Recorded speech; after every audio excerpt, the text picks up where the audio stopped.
Hi dears, welcome back to Dolly's world. എല്ലാവരും സുഖമായിട്ടിരിക്കുന്നു. ഇന്ന് ഒരുപാട് നാളത്തെ ആഗ്രഹപ്രകാരം ഞങ്ങൾ ആഗ്രയിലുള്ള നമ്മുടെ ലോകത്തിലെ 7ാമത്തെ വണ്ടറായ താജ്മഹൽ കാണാൻ പോയി. അതിൻ്റെ വിശേഷമായിട്ടാണ് നിങ്ങളടുത്തേക്ക് വന്നിരിക്കുന്നത്. വളരെ മനോഹരമായ ഒരു നിർമ്മിതി തന്നെയാണ് നമ്മുടെ ഈ താജ്മഹൽ. നമ്മുടെ നഗ്നനേത്രങ്ങൾ കൊണ്ട് കാണുമ്പോൾ ഉണ്ടാകുന്ന ഒരു സന്തോഷം ഭയങ്കര പറഞ്ഞറിയിക്കാൻ പറ്റാത്ത ഒരു സന്തോഷമാണ്. അത്ര മനോഹരമായ ഒരു നിർമ്മിതിയാണിത്. മുഗൾ ചക്രവർത്തിയായിരുന്ന ഷാജഹാൻ അദ്ദേഹത്തിൻ്റെ പ്രിയതമയായ മുംതാസിൻ്റെ ഓർമ്മയ്ക്കായിട്ടാണ് ഈ താജ്മഹൽ നിർമ്മിച്ചിരിക്കുന്നത്. അതെല്ലാവർക്കും അറിയാവുന്ന കാര്യം തന്നെയാണ്.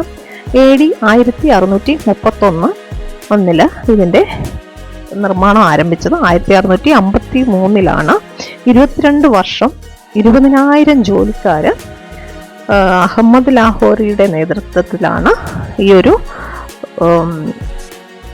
താജ്മഹൽ, അതായത് ഈ പ്രണയത്തിൻ്റെ കുടീരം നിർമ്മിച്ചതെന്നാണ് പറയപ്പെടുന്നത്. അപ്പോൾ ഞങ്ങളുടെ കൂടെ ഒരു ഗൈഡും ഉണ്ടായിരുന്നു. അദ്ദേഹം ഇങ്ങനെ എല്ലാ കാര്യങ്ങളും പറഞ്ഞു തരുമായിരുന്നു. വളരെ മനോഹരമായ ഒരു നിർമ്മിതിയാണ്. നല്ല വൈറ്റ് മാർബിളിൽ പണിത് തീർത്തിട്ടുള്ള ഈ ഒരു താജ്മഹൽ കാണുമ്പോൾ നമുക്ക് ഭയങ്കര സന്തോഷം തോന്നാറുണ്ട്. ഒരുപാട് സന്തോഷമാണ്. ഇത്ര മനോഹരമായിട്ട് ഇത്ര വർഷം, ഏതാണ്ട് 400 വർഷം പഴക്കമുണ്ടെന്ന് തോന്നുന്നു. അത്രയും നാളും ഇത്ര മനോഹരമായിട്ട് ഇത് സൂക്ഷിച്ചിരിക്കുന്ന കണ്ടാൽ നമുക്ക് ഭയങ്കര സന്തോഷം തോന്നും. പിന്നെ ഇതിൻ്റെ ചുറ്റുപാട് മുഴുവനും നമ്മുടെ യമുന നദിയുടെ തീരത്താണ് ഇത് ഷാജഹാൻ നിർമ്മിച്ചിട്ടുള്ളത്. അതോടൊപ്പം തന്നെ ഇതിന് ചുറ്റുപാട് ഒരുപാട് നല്ല ഗാർഡൻ സെറ്റ് ചെയ്തിട്ടുണ്ട്. ഇത് ബ്രിട്ടീഷുകാരാണ് സെറ്റ് ചെയ്തിരിക്കുന്നതെന്നാണ് പറയപ്പെടുന്നത്. ആദ്യം ഇവിടെ കൂടുതലും ഫലവൃക്ഷങ്ങളൊക്കെ ആയിരുന്നു. അപ്പോൾ അതിൻ്റെ ഇതുകൊണ്ട് ഈ താജ്മഹലിൻ്റെ സൗന്ദര്യം യഥാർത്ഥത്തിൽ നമുക്ക് കാണാൻ പറ്റില്ലായിരുന്നു അത്ര. അപ്പോൾ അതിന് ശേഷം നമ്മൾ ഇതുപോലെ ബ്രിട്ടീഷുകാരുടെ നേതൃത്വത്തിലാണ് ഇതുപോലുള്ള ഗാർഡൻ സെറ്റ് ചെയ്തിരിക്കുന്നത്.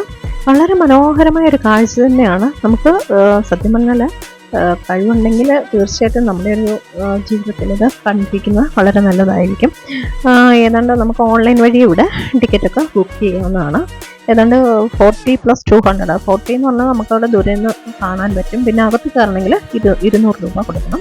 അങ്ങനെയാണ് ഞങ്ങൾ ഇവിടുന്ന് ഓൺലൈനിൽ തന്നെ സെറ്റ് ചെയ്താണ് കാണാൻ പോയത്. പിന്നെ ഭയങ്കര ടൈറ്റ് സെക്യൂരിറ്റിയാണ് അവിടെ. പിന്നെ നമുക്ക് ഷൂവും ചെരുപ്പും ഒന്നും ഇട്ട് കയറാനൊന്നും പറ്റത്തില്ല. അപ്പോൾ അതിന് നമുക്ക് പ്ലാസ്റ്റിക് കവറൊക്കെ കലക്കെട്ടിയാണ് നമ്മൾ ഇതിനകത്ത് നിന്ന് പറഞ്ഞാൽ അത്ര മനോഹരമായിട്ട് അത്ര വൃത്തിയായിട്ടാണ് സൂക്ഷിച്ചിരിക്കുന്നത്. അതായത് യമുന നദിയാണ്. യമുന നദിയുടെ കരയ്ക്കാണ് ഈ ഒരു മനോഹരമായ വൻകൽ സൗധം താജ്മഹൽ പണിതിരിക്കുന്ന ഷാജഹാൻ.